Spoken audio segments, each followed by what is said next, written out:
السلام عليكم ورحمة الله وبركاته. আমার আব্বা হাফেজ মোহাম্মদ জয়নুল আবেদিন সাহেব রহমাতুল্লাহি আলাইহি ইন্তেকাল করেছেন। বড় ছেলে হিসেবে আমি বলতে পারি যে আমার আব্বার উপর আল্লাহ পাক যে দায়িত্ব দিয়েছিলেন উনি যথাযথভাবে সেই দায়িত্বগুলো পালন করে গেছেন। আমরা 3 ভাই 4 বোন, জীবনের মৃত্যুর আগ পর্যন্ত উনি আমাদেরকে হাফেজ, 3 ভাই আমরা হাফেজ হয়েছি, আলেম হয়েছি, ইফতা করেছি।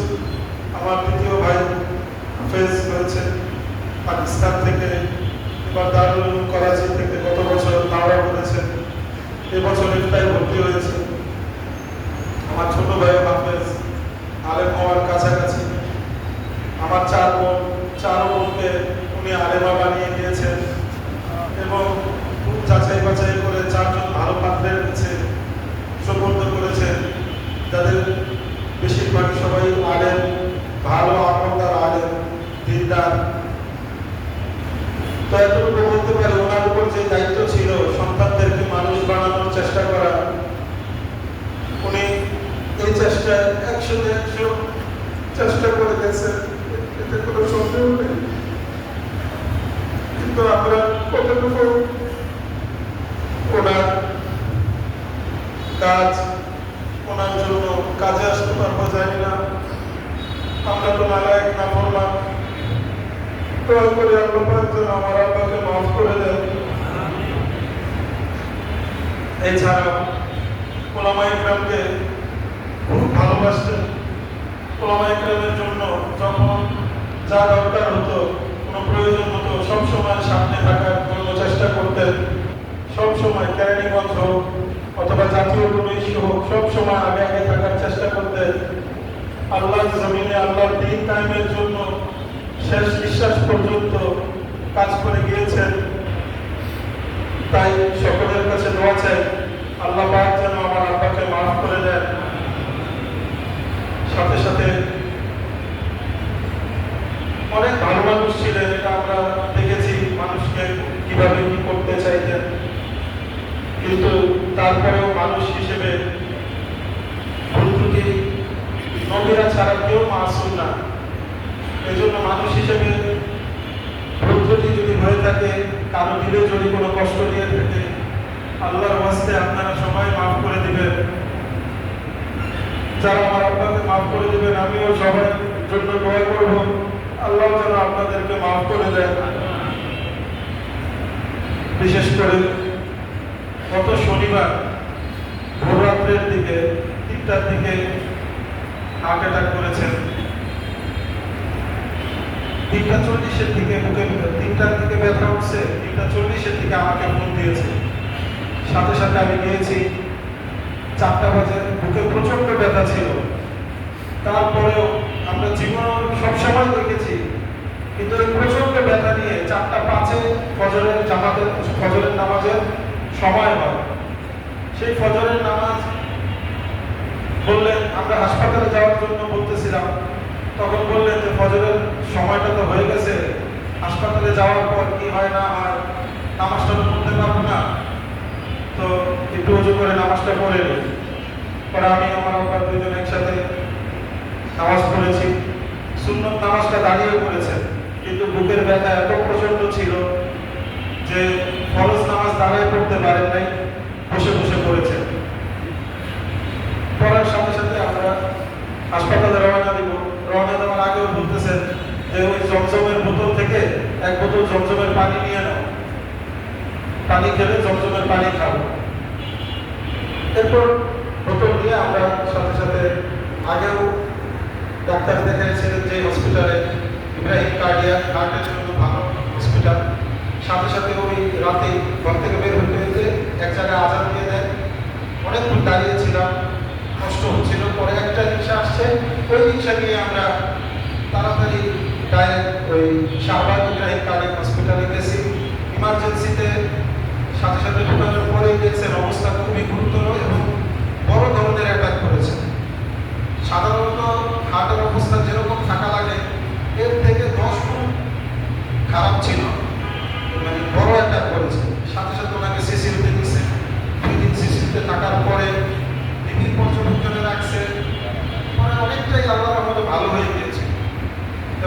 গতকাল রাতে রিলিজ দিয়ে দিয়েছি। আসার পরে আমরা পাশের হসপিটাল থেকে অক্সিজেন এনে অক্সিজেন লাগিয়ে রেখেছি এবং সবসময় 3টা-4টার দিকেই ঘুম থেকে জেগে যেত রাত্রে, একটু আগে আগে ঘুমাতো, 10টা-11টার ভিতর ঘুমাই যেত, 3টা-4টার মধ্যেই জেগে যেত। এবং রিলিজ দেওয়ার আগের দিন রাতেও 4টা বাজে উনি উঠে আমাকে উঠেছে, উঠে দুজন একসাথে আমরা ফজরের নামাজ পড়ছি, তারপর ওই দিন রিলিজ দিচ্ছে।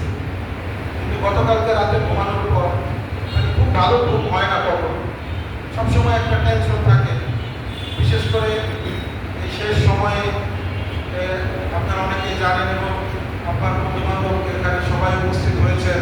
চুনপুটিয়াতে একটা কাজে হাত দিয়েছিলেন, ওই কাজটা নিয়ে সবসময় খুব টেনশন করতেন, কাজটাকে কীভাবে উঠানো যায়। অনেক মানুষের টাকা এখানে দেওয়া আছে, তো এমনকি হার্ট অ্যাটাক থেকে ভালো হওয়ার পর সিসিউ থেকে বেরিয়ে যাওয়ার পরে আমাকে বলতেছিলেন যে একটু ফোন দাও, 5 লাখ টাকাকে ফোন দিয়ে বলো যে কর্মচারীদের বেতনগুলো দেওয়া হয়েছে কিনা, মিস্ত্রিদের একটু খোঁজ রাখো। মানে এরকম সবসময় খবর রাখতেন আর সবসময় চিন্তা করতেন যে কাজটা কীভাবে উঠায় নেওয়া যায়। তো শেষ সময়ে এটা নিয়ে অত্যধিক চিন্তার কারণেই আমার মনে হয় যে একটু হার্টের ব্যাপারটা আগের থেকে একটু বেড়ে গিয়েছিল।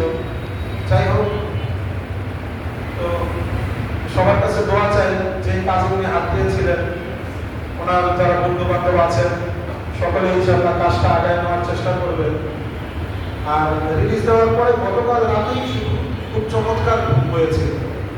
কখনোই 4টার পরে ঘুমায় থাকতেই পারেন না, রাত 12টায় ঘুমান আর 1টায় ঘুমান, সবসময় 4টা বাজে উঠে যেতেন, উঠে তাহাজ্জুদ করতেন, নেশওয়াত করতেন, অনেক সময় লাগে, তারপরে তাহাজ্জুদ করতেন, ফজরের জামাতে যেতেন, সব সময় এরকমই ছিল ওনারা। কিন্তু গতকাল রাতে খুব ভালো ঘুম হয়েছে, সকালে উঠে বলছে যে আজকের ঘুমটা খুব ভালো হয়েছে এবং সকালেও ভালো ছিল, সুস্থ ছিল আল্লাহর রহমতে। জুমার আগে আমি আমার ছোট ভাই দুজনে মিলে গোসল দিয়েছি, বসেছিলেন, আমরা পানি ঢেলে সাবান খুব ভালো করে গোসল করছেন, জুমার প্রস্তুতিও নিয়েছিলেন। কিন্তু অসুস্থতার কারণে জুমায় যেতে পারেননি, ঘরেই জোহরের নামাজ পড়েছেন।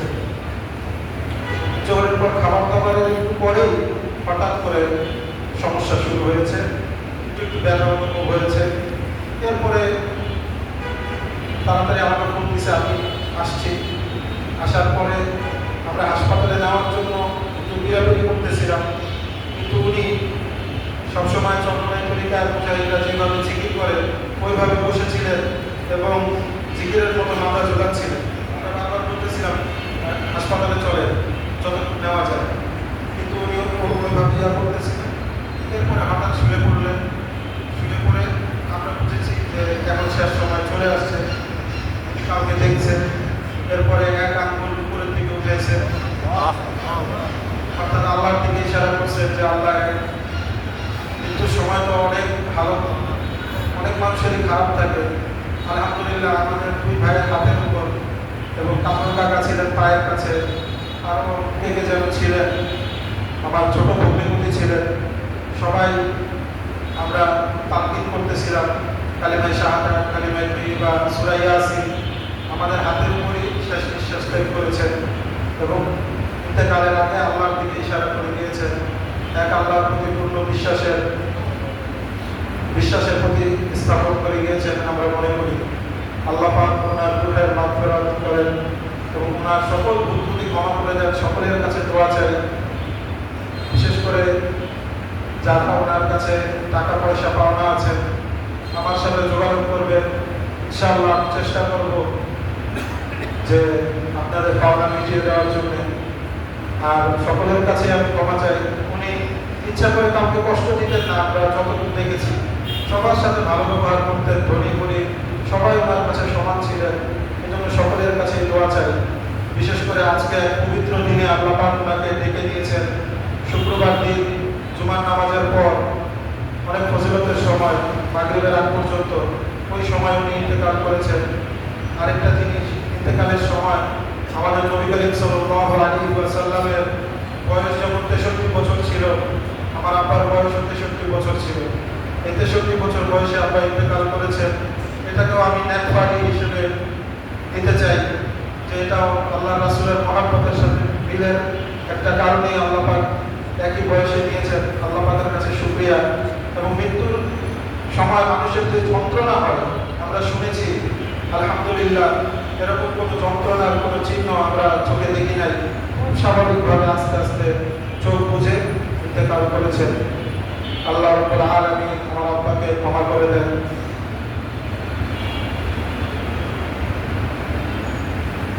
তো কারো যদি কোনো কিছু পাওনা থাকে সেটা তো বললামই, আমার সাথে যোগাযোগ করবেন। আর উনি যদি কারো কাছে কোনো টাকা পয়সা বা কোনো লেনদেন থেকে থাকে সেটাও আমার সাথে যোগাযোগ করবেন, ইনশাআল্লাহ সব কিছু সমাধান করে দেবো ইনশাআল্লাহ। আল্লাহ রাব্বুল আলামিন আমার আব্বাকে জান্নাতুল ফেরদাউস নসিব করেন, সকল ভুল ত্রুটিকে ক্ষমা করে দেন, এই কামনা করে আমি আমার কথা শেষ করব।